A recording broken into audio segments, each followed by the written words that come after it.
हिमालय की तलहटी में बसा भीमताल गांव मानो एक भूली हुई फुसफुसाहट थी। धूल भरी सड़कें, मक्के और सरसों के खेतों से होती हुई एक टूटी फूटी रेलवे स्टेशन तक जाती थी। स्टेशन सन्नाटे में डूबा रहता था। उसकी जंग लगी पटरियों पर घास फूस उग आई थी। गांव वाले उसके बारे में धीमी आवाज में बात करते थे। उनके चेहरों पर डर साफ दिखाई देता था, क्योंकि उनका मानना था कि तूफानी रातों में जब हवा किसी चुड़ैल की तरह चिल्लाती है तो धुंध में से एक भूतिया ट्रेन निकलती है। वे कहते थे कि यह दुहक का संदेशवाहक है, जो उन आत्माओं को लेने आती है जिनकी अकाल मृत्यु हुई है। सूरज डूबने के बाद किसी ने भी स्टेशन के पास जाने की हिम्मत नहीं की। चटकती आग के पास कहानियां सुनाई जाती थीं, ट्रेन की खिड़कियों से झांकते हुए उसके भूतिया यात्रियों के किस्से। उनकी आंखें खोखली और लालसा से भरी हुई कुछ खोई हुई चीज को ढूंढती हुई प्रतीत होती थी। ऐसा कहा जाता था कि जिन्होंने भूतिया ट्रेन देखी वे हमेशा के लिए उसकी भयानक उपस्थिति से चिह्नित हो गए। उनके सपनों को इंजन की दर्द भरी सीटी सताती रहेगी, जो ट्रेन की भयानक पुकार की याद दिलाती है। रिया, पहाड़ों के तारों जैसी चमकदार आंखों वाली एक जवान औरत, इन कहानियों पर यकीन करने से इनकार करती थी। वो हमेशा से अलग रही थी। जहां बाकी लोग भूतिया ट्रेन के ख्याल से ही कांपते थे, वहीं रिया उस वीरान स्टेशन की तरफ एक अजीब सी खिंचाव महसूस करती थी। रिया ने अपने माता पिता को सालों पहले एक भयानक दुर्घटना में खो दिया था। गांव वालों ने फुसफुसाते हुए कहा कि वे आखिरी ट्रेन में चयेच गए थे। उनकी आत्माओं को भूतिया इंजन ने अपने कब्जे में ले लिया था। रिया सच्चाई जानने के लिए तरस रही थी। क्या ट्रेन असली थी या उनके सामूहिक डर का एक वहम? वो इसका पता लगाने की ठान चुकी थी। एक रात जब घाटी में एक भयंकर तूफान आया, रिया ने एक फैसला किया। टिमटिमाते लालटेन और अपने अटूट साहस से लैस होकर वो उस वीरान स्टेशन की तरफ चल पड़ी। ग्रामीणों ने भयभीत चेहरे बनाकर उससे पुनर्विचार करने की विनती की, लेकिन रिया दृढ़ थी। उसे अपने माता पिता के भाग्य के बारे में सच्चाई जाननी थी। हवा किसी घायल जानवर की तरह गरज रही थी जब रिया स्टेशन की तरफ बरख रही थी। बारिश उसके चेहरे पर पड़ रही थी, जिससे उसकी नजर धुंधली हो रही थी। आगे का हर कदम तूफान के कहर के खिलाफ एक जंग था।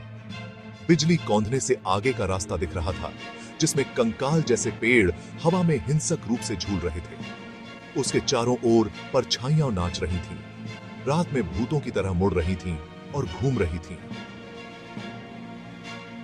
डर उसके साहस को निगल रहा था, लेकिन रिया आगे बढ़ती रही। धुंध में लिपटा हुआ स्टेशन किसी भूत की तरह सामने दिखाई दे रहा था। जैसे ही वो पास आई, उसे घाटी में ट्रेन की सीटी की धीमी आवाज गूंजती हुई सुनाई दी। उसका दिल तेजी से धड़कने लगा। क्या गांव वाले सही हो सकते हैं? क्या भूतिया ट्रेन सचमुच थी? खुद को संभालते हुए रिया जीर्ण शीर्ण प्लेटफॉर्म पर चेरेच गई। हवा भारी हो गई। नम मिट्टी की गंध और कुछ प्राचीन, कुछ अज्ञात चीज की गंध से भर गई।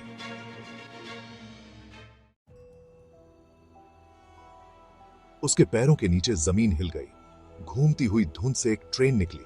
उसकी हेडलाइट अंधेरे में किसी भयानक आंख की तरह से रास्ता काटती हुई आ रही थी। यह ऐसी ट्रेन थी जैसी रिया ने पहले कभी नहीं देखी थी। इंजन प्राचीन और रात की तरह काला, घना धुआं उगल रहा था, जो हवा में घूम रहा था और नाच रहा था। ट्रेन के डिब्बे, जिनकी खिड़कियां एक भयानक अलौकिक रोशनी से चमक रही थीं, चुपचाप उसकी तरफ बढ़कर दिख रही थी। जैसे ही यह उसके सामने आकर रुकी, प्लेटफॉर्म उस शक्ति से कांपने लगा जो प्राचीन और अजीब तरह से परेशान करने वाली दोनों थी। सबसे नजदीकी डिब्बे के दरवाजे चरमराते हुए खुल गए, मानो उसे अंदर बुला रहे हों। रिया हिचकिचाई। उसकी सांस उसकी छाती में ही अटक गई। लेकिन सच्चाई की चाहत, अपने माता पिता के भाग्य को जानने की जरूरत उसके डर पर भारी पड़ गई। एक गहरी सांस लेते हुए रिया डिब्बे में दाखिल हुई। यह आश्चर्यजनक रूप से गर्म और अच्छी तरह से रोशन था, जिसमें मखमली मखमल की सीटें और सजावटी लैंप एक कोमल चमक बिखेर रहे थे। फिर भी हवा में एक अजीब सी खामोशी छाई हुई थी, जो केवल ट्रेन के लयबद्ध हिलने से ही टूट रही थी। डिब्बा लोगों से भरा हुआ था, फिर भी उनमें से किसी ने भी उसकी उपस्थिति पर ध्यान नहीं दिया। वे अपनी सीटों पर बैठे थे, उनके चेहरे पीले और खिंचे हुए थे। उनकी निगाहें जीवन के दायरे से परे किसी दूर की बिंदु पर टिकी हुई थीं। रिया उनकी फुसफुसाहट भरी बातचीत के टुकड़े सुन सकती थी। अफसोस, लालसा और अधूरे कामों से भरी कहानियों के टुकड़े। एक जवान सिपाही, उसकी वर्दी फटी हुई और फटी हुई थी, खोए हुए प्यार के लिए चुपचाप रो रहा था।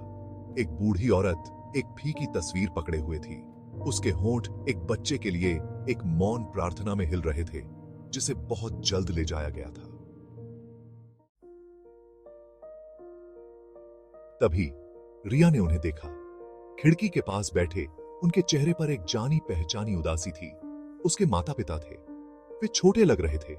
उनकी आंखें उस थकान से मुक्त थीं, जिसने उनके आखिरी सालों को चिह्नित किया था। उसकी मां परियों की कहानियों की एक किताब पकड़े हुए थी। उसकी उंगली एक कहानी की पंक्तियों का पता लगा रही थी, जो उसने अक्सर रिया को बचपन में पढ़ी थी। उसके पिता धीरे से मुस्कुराए। उनकी निगाहें एक ऐसे प्यार से भरी हुई थीं, जो मौत के पर्दे को पार कर गया था। रिया का दिल खुशी और गम के मिश्रण से भर गया। उन्होंने उसे देखा नहीं। उनकी निगाहें उसकी पहुंच से परे एक दुनिया पर टिकी हुई थी। वह दौड़कर उनके पास जाना चाहती थी, उन्हें गले लगाना चाहती थी, उनसे उस रात के बारे में हजारों सवाल पूछना चाहती थी जब वे गायब हो गए थे। लेकिन कुछ उसे रोक रहा था। उसे लगा कि उन्हें बीच में रोकना उस नाजुक शांति को चकनाचूर कर देगा जो उन्होंने पाई थी। ट्रेन आगे बढ़ी। उसके पहिए एक शोकाकुल गीत गा रहे थे, क्योंकि यह अंधेरे में तेजी से बरख रही थी। रिया ने देखा कि खिड़कियों के बाहर का नजारा बदल रहा है।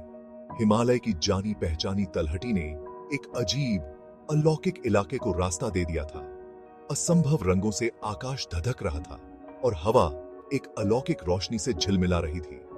उसे बेचैनी की बढ़ती भावना के साथ एहसास हुआ कि ट्रेन अब भौतिक दुनिया से नहीं गुजर रही है। यह जीवन और मृत्यु के बीच के दायरे से होकर गुजर रही थी। एक ऐसी जगह जहां शांति चाहने वाली आत्माओं को सांत्वना मिलती थी, या शायद शाश्वत कैद। जैसे ही ट्रेन धुंध से सजे एक विशाल द्वार के पास पहुंची, डिब्बे के अंत में एक आकृति प्रकट हुई। वो लंबा और दुबला पतला था। उसका चेहरा चौड़ी चौड़ी टोपी के नीचे छिपा हुआ था। उसकी लंबी बौनी उंगलियों ने चांदी की जेब घड़ी पकड़ी हुई थी, जिसके कांटे समय के साथ जम गए थे। उसने अपना सिर थोड़ा घुमाया और एक क्षण के लिए उनकी नजरें मिली। रिया की रीढ़ की हड्डी में ठंडक दौड़ गई। उसकी आंखें ठंडी और प्राचीन उसे आर पार देखती हुई प्रतीत हो रही थीं, उसके नश्वर खोल के पर्दे को भेदती हुई।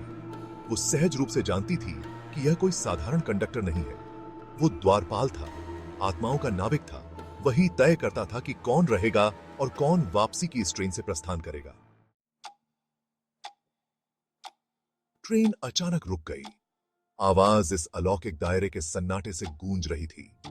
डिब्बे के दरवाजे फुफकारते हुए खुल गए, जिससे प्रकाश का एक घूमता हुआ भंवर दिखाई दे रहा था।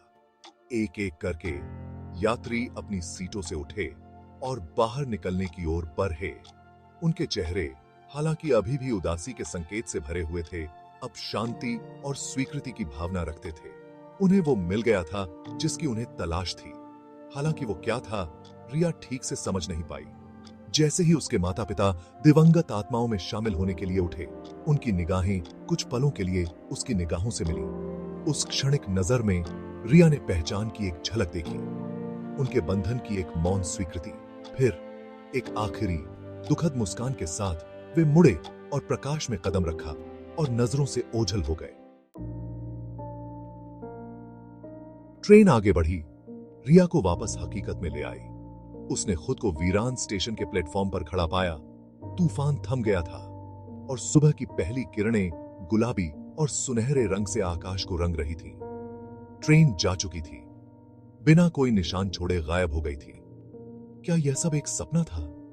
जैसे ही रिया गांव वापस आई, उसके अनुभव का भार उस पर छा गया। उसने दूसरी तरफ दिवंगत लोगों के दायरे की एक झलक देखी थी और अपने माता पिता के भाग्य के बारे में सच्चाई देखी थी। वे शांति में थे, उनकी आत्माएं आखिरकार शांत हो गईं। भूतिया ट्रेन, उसने महसूस किया, कयामत का अग्रदूत नहीं था, बल्कि परिवर्तन का एक पात्र था, खोई हुई आत्माओं के लिए आशा की किरण जो अपने अंतिम गंतव्य की तलाश में थी। उस दिन से रिया अब भूतिया ट्रेन की कहानियों से नहीं डरती थी। वो अपनी यात्रा की याद अपने दिल में लिए हुए थी। इस बात की याद दिलाती है कि मृत्यु अंत नहीं है, बल्कि दूसरे दायरे का मार्ग है, आखिरी ट्रेन की घर की यात्रा।